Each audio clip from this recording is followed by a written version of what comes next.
The Valith Dominion had ruled the stars for 12,000 years. Their empire stretched across 1,000 worlds. They had crushed 100 species under their iron fist. Some they made into slaves. Others they simply erased from existence. The Valith believed they were the rightful masters of the galaxy, and no one had ever proven them wrong. High Arbiter Zorath sat on his throne of black crystal. He was old, even by Valith standards. His pale skin was like cracked marble. His 4 eyes glowed with cold blue light. He had seen empires rise and fall.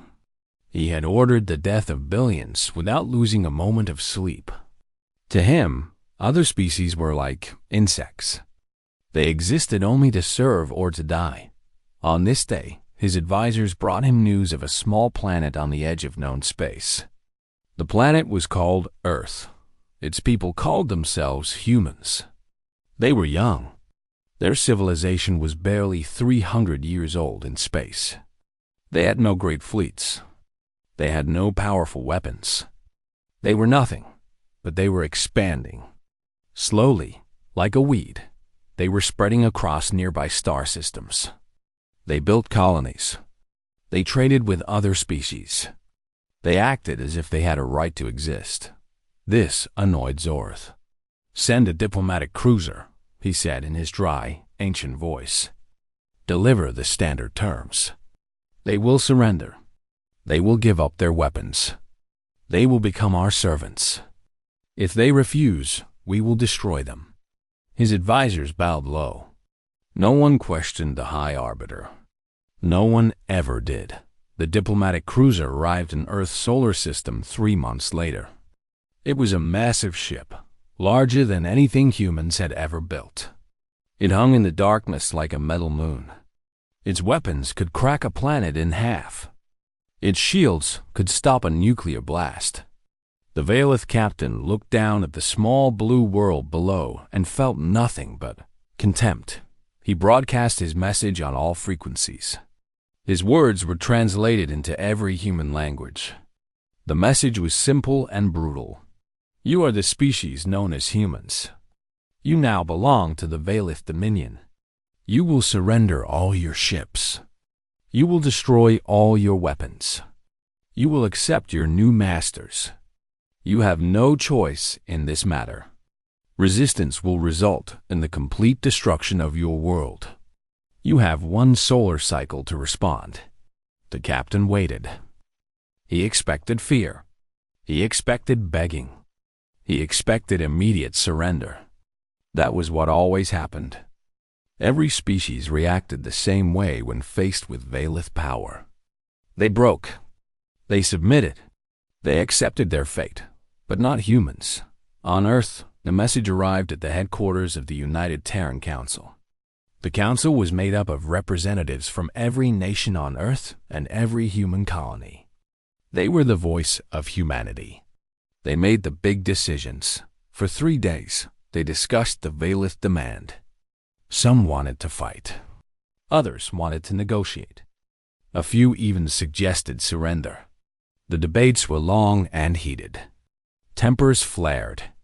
Voices were raised. In the end, a woman named Admiral Yuki Tanaka stood up. She was small and quiet. Her hair was gray. Her eyes were sharp. She had served humanity for 40 years. She had seen things that most people could not imagine. She knew secrets that would change everything. "We have prepared for this moment," she said. Her voice was calm. "For 200 years, we have known they would come. Not the Valith specifically, but someone like them. A bully, a tyrant, an empire that believed might makes right." She looked around the room. "We are not ready to fight them with ships. We do not have enough. We are not ready to fight them with weapons. Ours are too weak. But we have something else. Something they cannot imagine. Something they will never expect." The council members stared at her. "What?" asked the president of Earth. Tanaka smiled. It was a small smile, but it held no fear. "Hope," she said. and friends in very dark places. She did not explain further. The council trusted her. They had no other choice.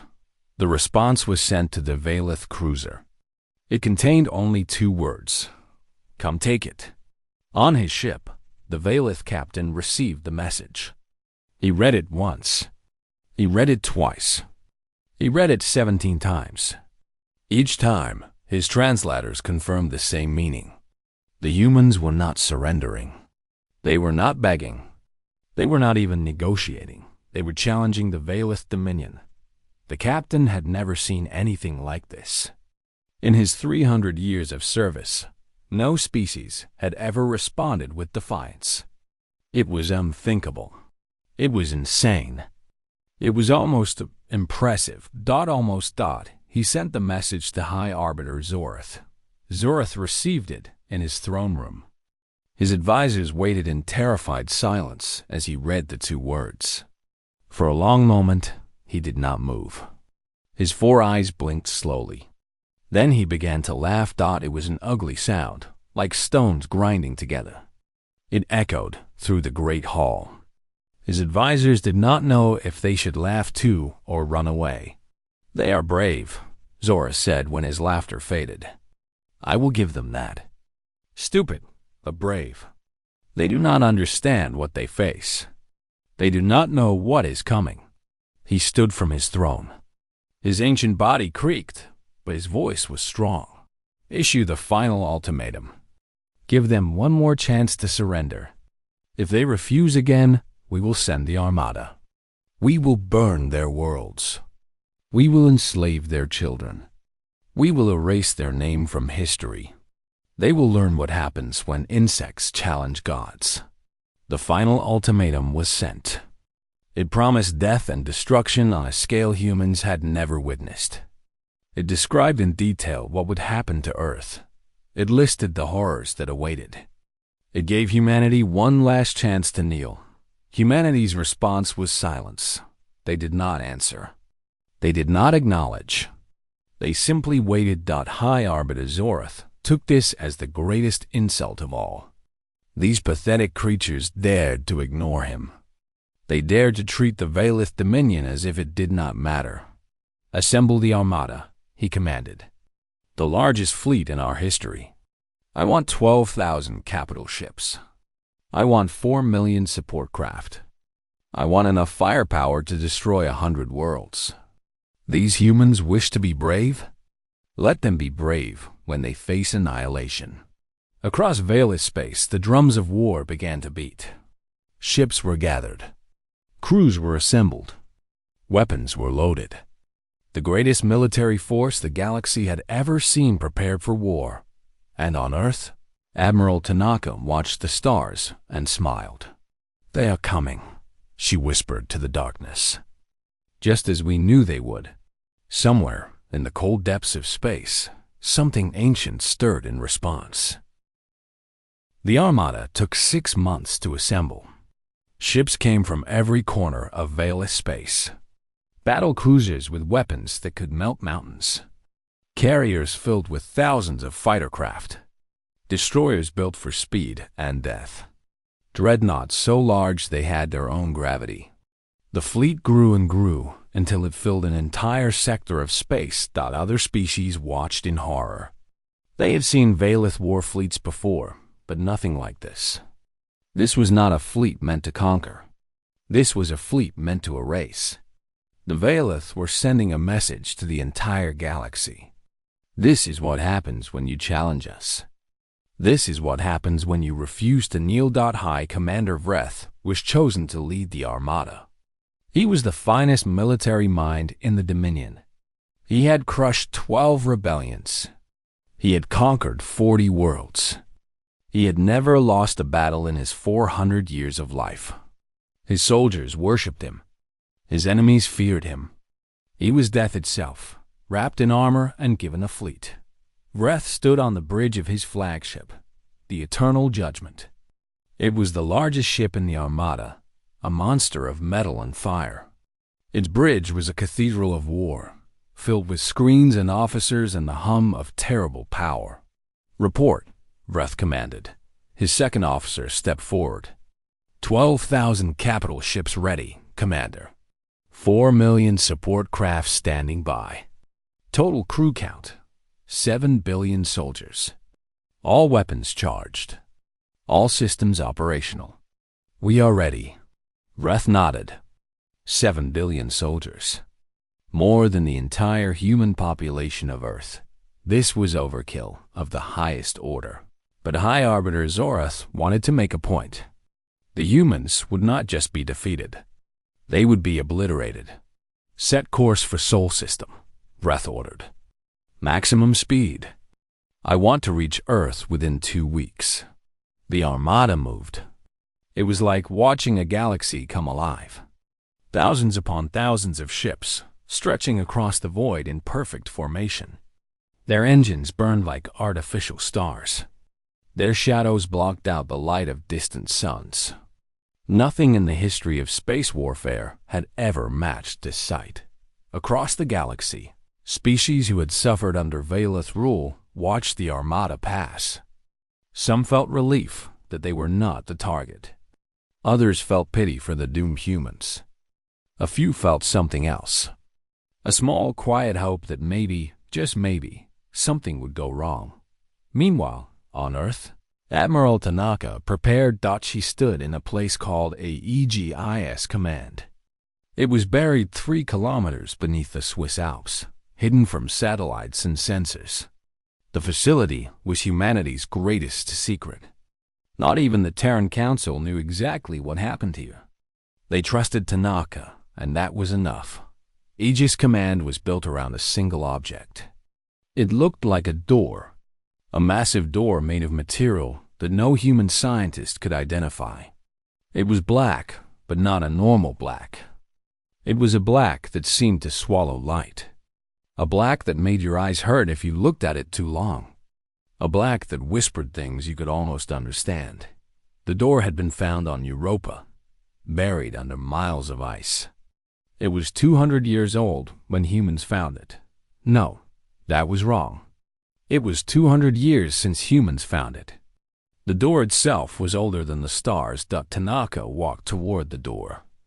Around her, scientists and technicians worked at their stations.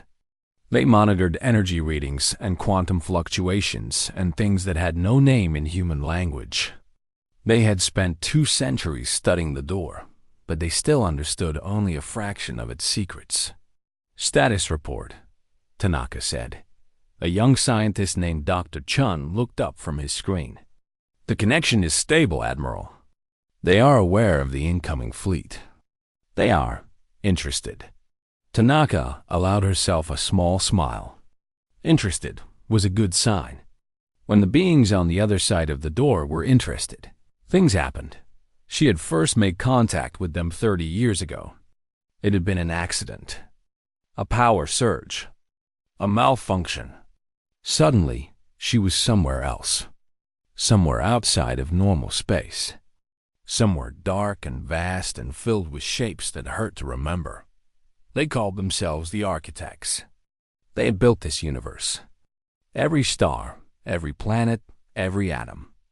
They had created it all, billions of years ago. Then they had stepped back. They had watched. They had waited. Why? Tanaka had asked them, why create a universe and then just watch? Their answer had vibrated through her bones. To see what would grow. To see what would reach for us. We were lonely. We wanted company. Humanity had reached. Humanity had found them. And the Architects had been pleased. They offered partnership. Not servitude, like the Valeth demanded. True partnership. Equals working together. Humans would be their voice in this universe. Their hands. Their champions. In return, the Architects would protect humanity from threats too large to face alone. Threats like the Valeth Armada. Tanaka touched the door. It was warm, like living skin. She felt the presence on the other side, vast and ancient and impossibly kind. They are coming, she said. 7 billion soldiers. 12,000 ships. They want to destroy us. The response came not in words, but in feelings, amusement, affection, protection. We know, little one. We have been watching. Let them come. Let them enter our realm. They will learn what all bullies must learn. There is always something bigger in the dark.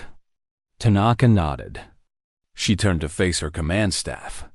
Activate the veil, she ordered. Across the solar system, something changed. You could not see it. You could not measure it with normal instruments. But if you were sensitive to such things, you could feel it. The darkness between planets became darker. The silence between stars became deeper. Reality itself seemed to hold its breath. The veil was not a weapon. It was not a shield. It was a bridge. A connection between normal space and the realm of the architects. Once activated, anything that entered the solar system would also enter their domain. And in their domain, the architects were gods. Dr. Chun watched his readings with wide eyes. Veil is active, Admiral. The entire solar system is now connected to them.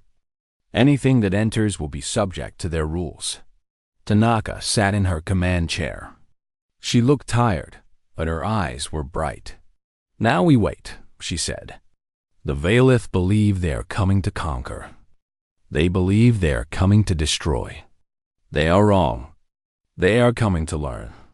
And their lesson will be taught in darkness. 2 weeks later, the Armada entered the solar system. High Commander Vreth watched Earth appear on his screens. A small blue planet, fragile, defenseless. He saw no fleets rushing to meet him. No orbital stations. No planetary shields. Nothing. He smiled. This would be even easier than expected. All ships, he commanded, prepare for planetary bombardment. Target their major cities first. I want them to watch their homes burn before he stomped. Something was wrong. His tactical display flickered. Ships were disappearing from the edges of his formation. Not exploding, not retreating, just vanishing. What is happening? Vreth demanded. No one could answer. Because no one understood. The darkness had begun to feed. High Commander Vreth had seen many things in his 400 years of war. He had seen planets crack open like eggs. He had seen stars explode. He had seen entire civilizations beg for mercy that never came. Nothing had ever scared him. He was Veilith. He was a conqueror. Fear was for lesser species.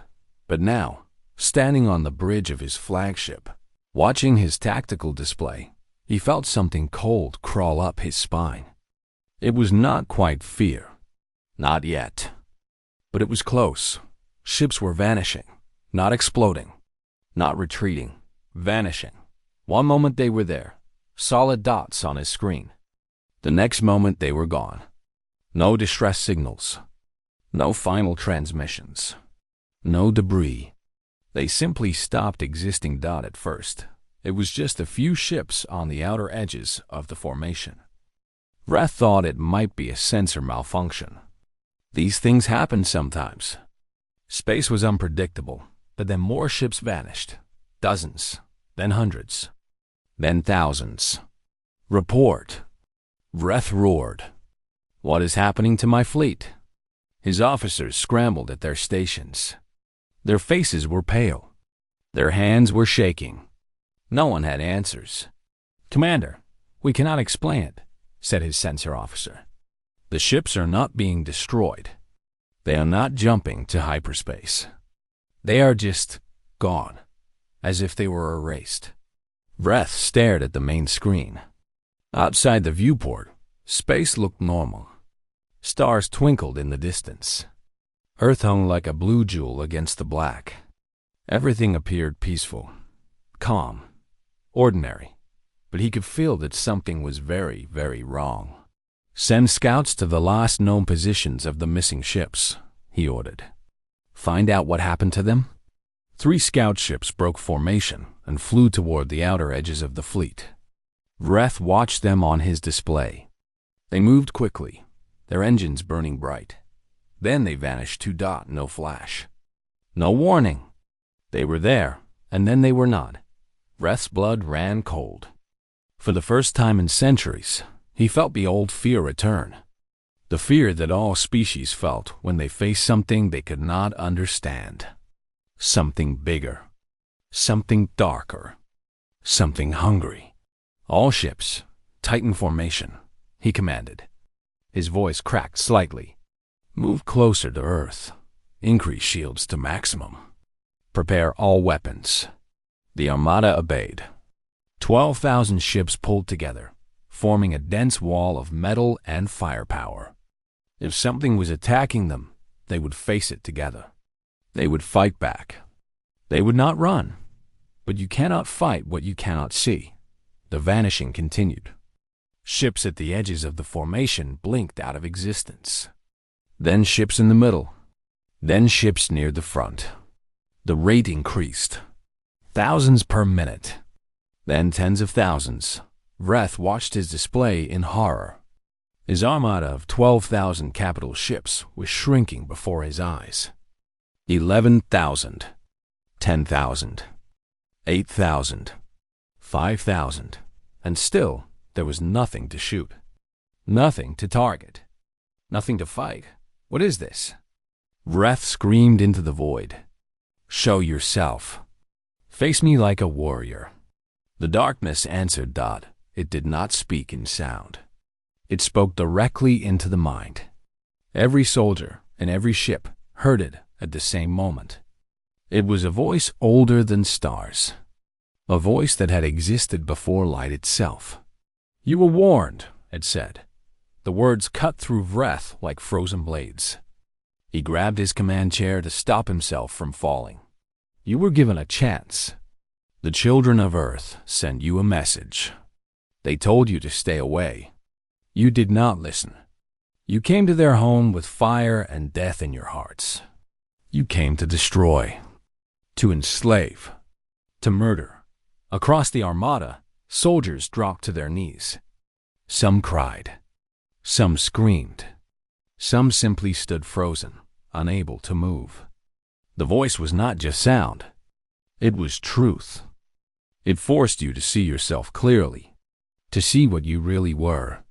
But the children of Earth are not alone. They have never been alone. We found them. We chose them. And we protect what is ours. Vreth managed to speak, though his voice was barely a whisper. What? What are you? The darkness seemed to laugh. It was not a cruel laugh. It was almost sad.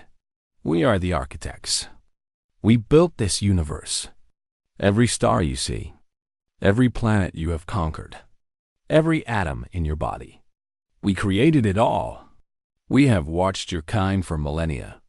We have seen your cruelty, your arrogance, your belief that strength gives you the right to destroy. More ships vanished. The eternal judgment shuddered. Systems began to fail. Lights flickered. Gravity wavered.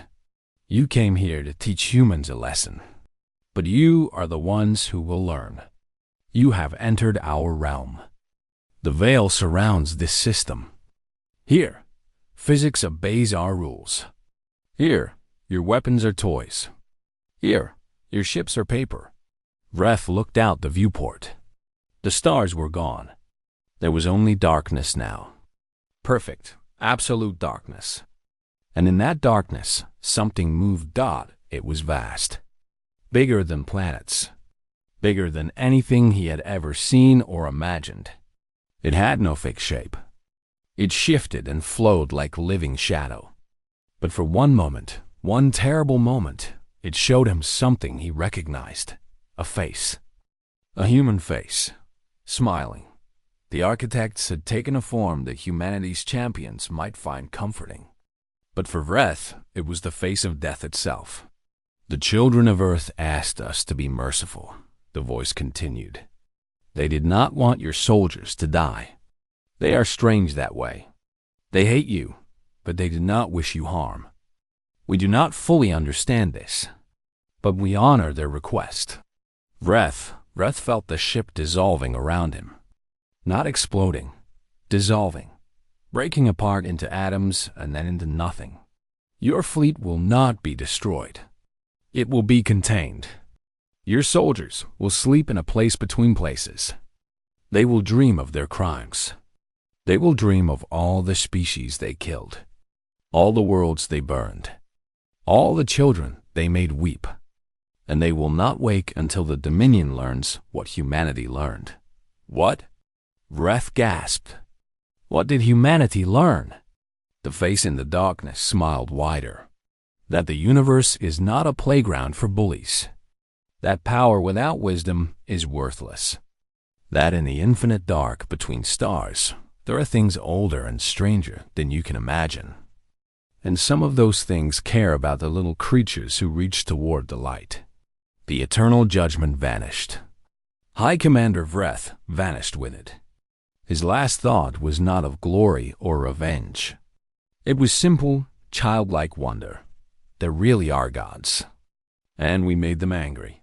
Back on Earth, Admiral Tanaka watched her sensors. The Armada was gone. All 12,000 ships. All 7 billion soldiers. Not dead, just elsewhere. Sleeping in a realm of shadows and dreams. Dr. Chun looked at her with wide eyes. It worked. It actually worked. They're all gone. Tanaka nodded slowly. She felt no joy, no triumph, only a deep, weary sadness.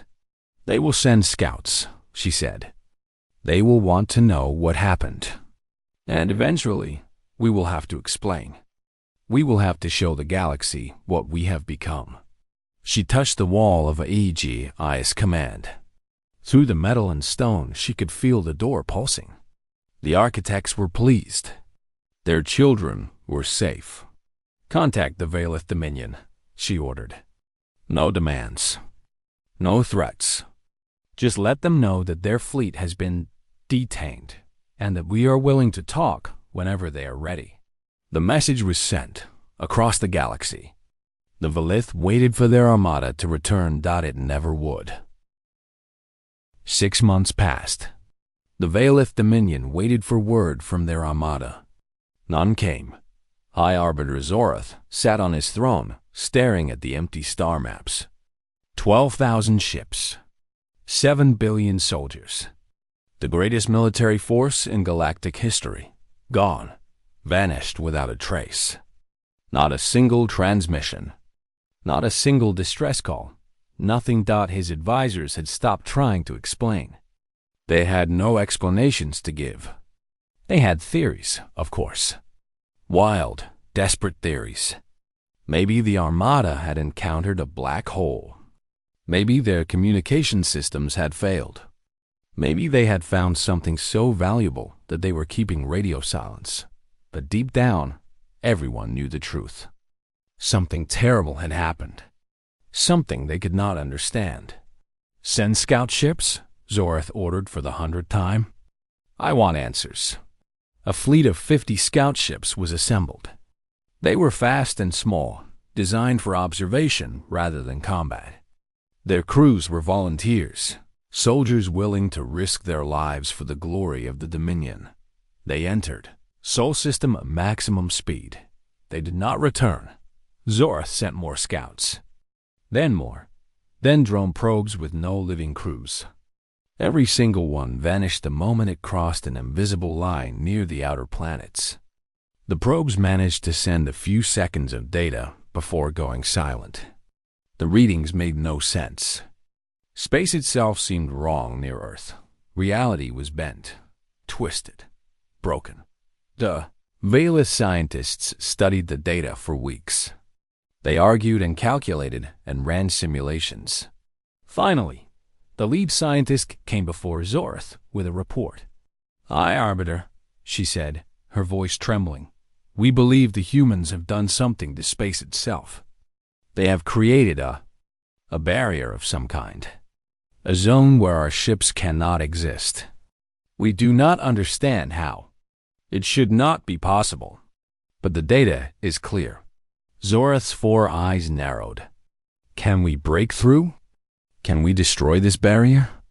The scientist shook her head. We do not know how to fight something like this. It is not a weapon in any sense we understand.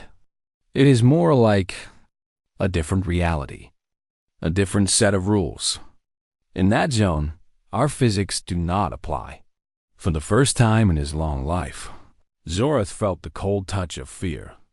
Then came the survivor. A single escape pod drifted out of Sol System 3 months later. It was ancient, barely functional, its power almost completely drained. A patrol ship found it floating near the edge of Valith Space. Inside was a Valith officer named Sayla. She was young, barely a century old. She had been a junior lieutenant on one of the carrier ships. When the patrol found her, she was barely alive. Her body was whole, but her mind was shattered. She was brought to a medical facility on the Dominion homeworld. The best doctors examined her. The best psychologists questioned her. But getting information from her was nearly impossible. She would not stop talking, but nothing she said made sense. The dark remembers, she whispered over and over. The dark remembers. The dark remembers. When asked about the Armada, she would shake and cry. When asked about the humans, she would laugh in a way that made the doctors uncomfortable. When asked about what she had seen, she would simply stare at the wall and speak of shadows that thought. Eventually, after weeks of careful treatment, she became stable enough to give a proper report. High Arbiter Zorath himself came to hear her testimony. Sayla sat in a white room, strapped to a medical chair. Her eyes were empty. Her voice was flat. She spoke as if reading from a script written by a madman. We entered the system, she said. Everything was normal at first. Then the ship started vanishing. Not exploding, vanishing. Like someone was erasing them from existence. Commander Vreth tried to fight back, but there was nothing to fight. Nothing to shoot. Nothing to target. She paused, her hand shaking. Then we heard the voice. It spoke in our minds. It said it was the architects. It said it built the universe. It said the humans were under its protection. I thought it was a trick. Some kind of psychological weapon. But then I saw it. Saw what? Zorath demanded. Sayla's empty eyes found his face. She smiled, but there was no happiness in it. Everything.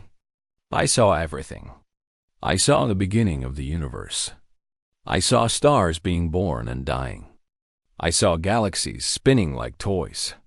I saw time itself flowing like a river. And I saw them. The architects. They are real, High Arbiter. They are older than light.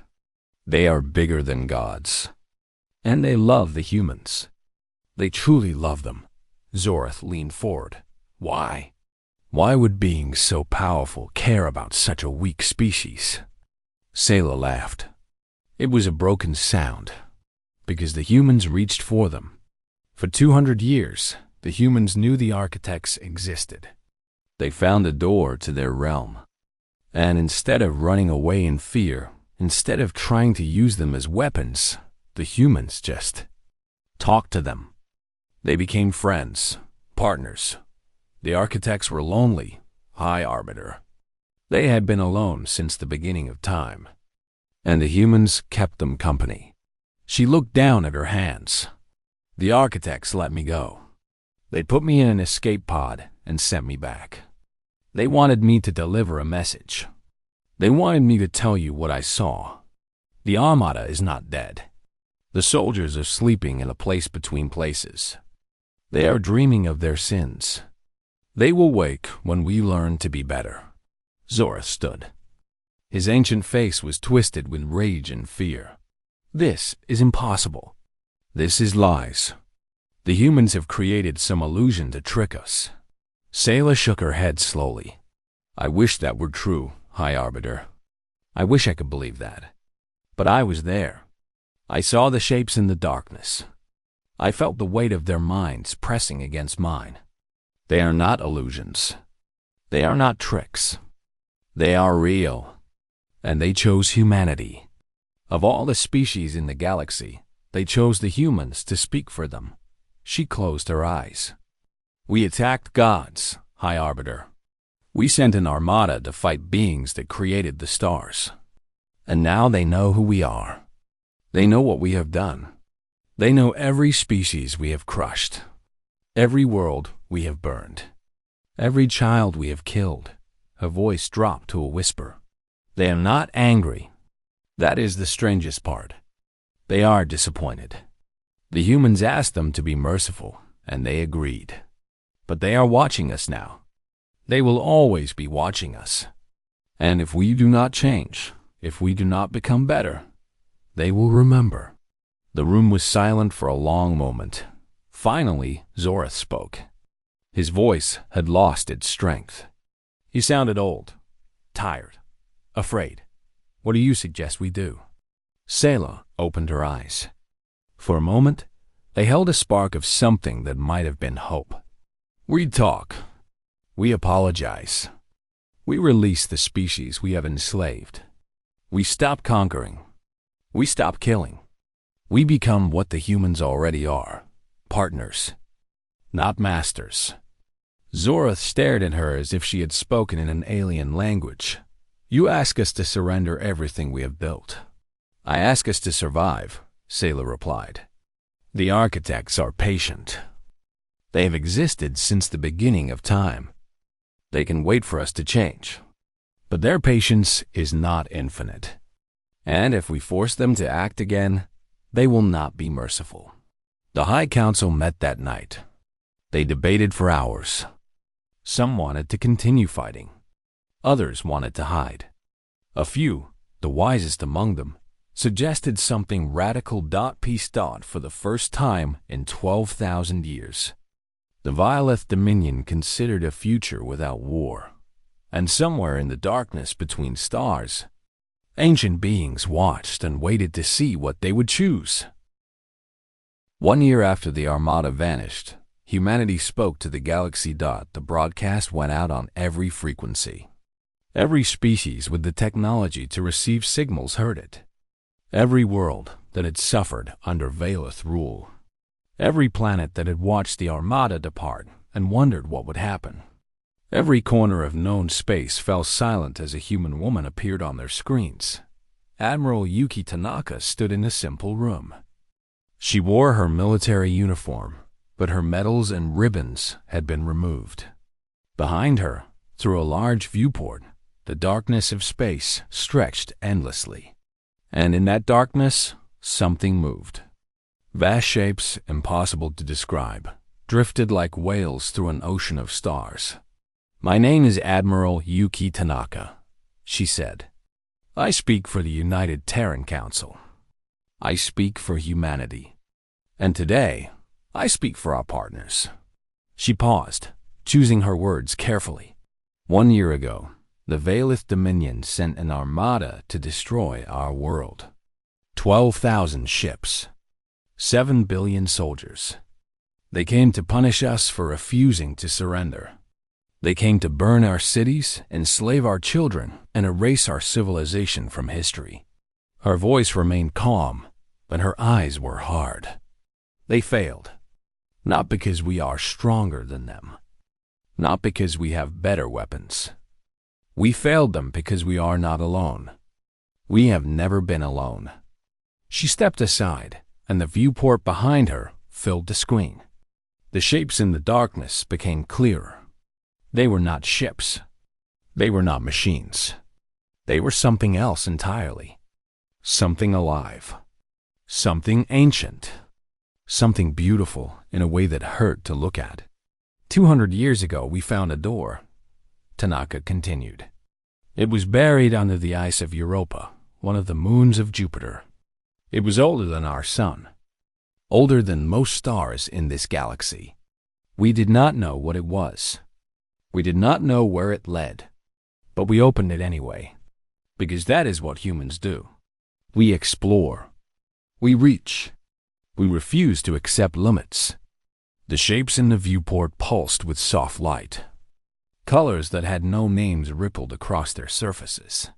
Beyond the door we found the architects. They built this universe.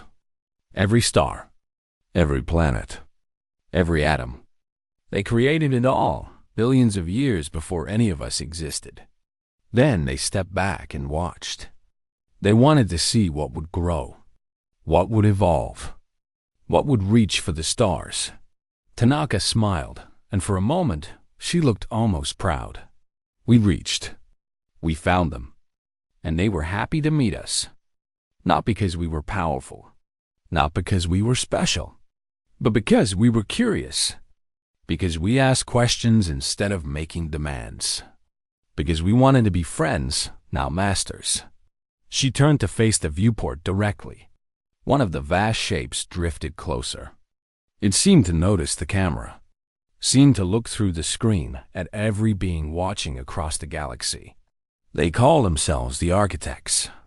They offered us partnership, not servitude like the Velith demanded. True partnership. Equals working together. We would be their voice in this universe. Their hands. Their champions. In return, they would protect us. They would share their wisdom. They would help us grow. Tanaka faced the camera again. We accepted. How could we not?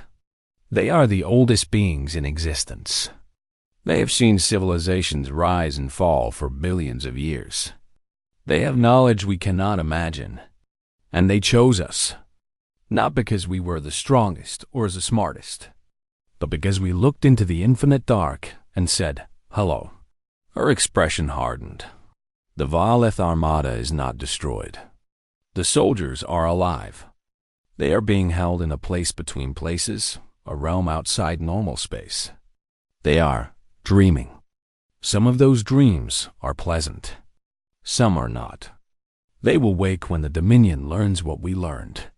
That power without wisdom is nothing. That strength without kindness is weakness. That the universe does not belong to those who take, but to those who give. She straightened her shoulders. This is not a threat. This is an invitation. We do not want war. We never wanted war. We want partnership. We want trade. We want friendship. Every species in this galaxy has the same opportunity we had. The architects are watching all of you. They have been watching for millions of years. If you reach for them, if you open your hearts instead of closing your fists, they will answer. Tanaka paused. Behind her, one of the architects moved even closer. Its form shifted, changed, and for a moment, it almost looked human. A gentle giant made of starlight and shadow. To the Valeth Dominion, Tanaka said, we offer peace. True peace. Not the peace of the conquered, but the peace of equals. Release the species you have enslaved. Stop your conquests. Join us in building something better. Your Armada will be returned when you show you have changed. Until then, they sleep. She looked directly into the camera. To everyone else, we offer hope. You do not have to live in fear anymore.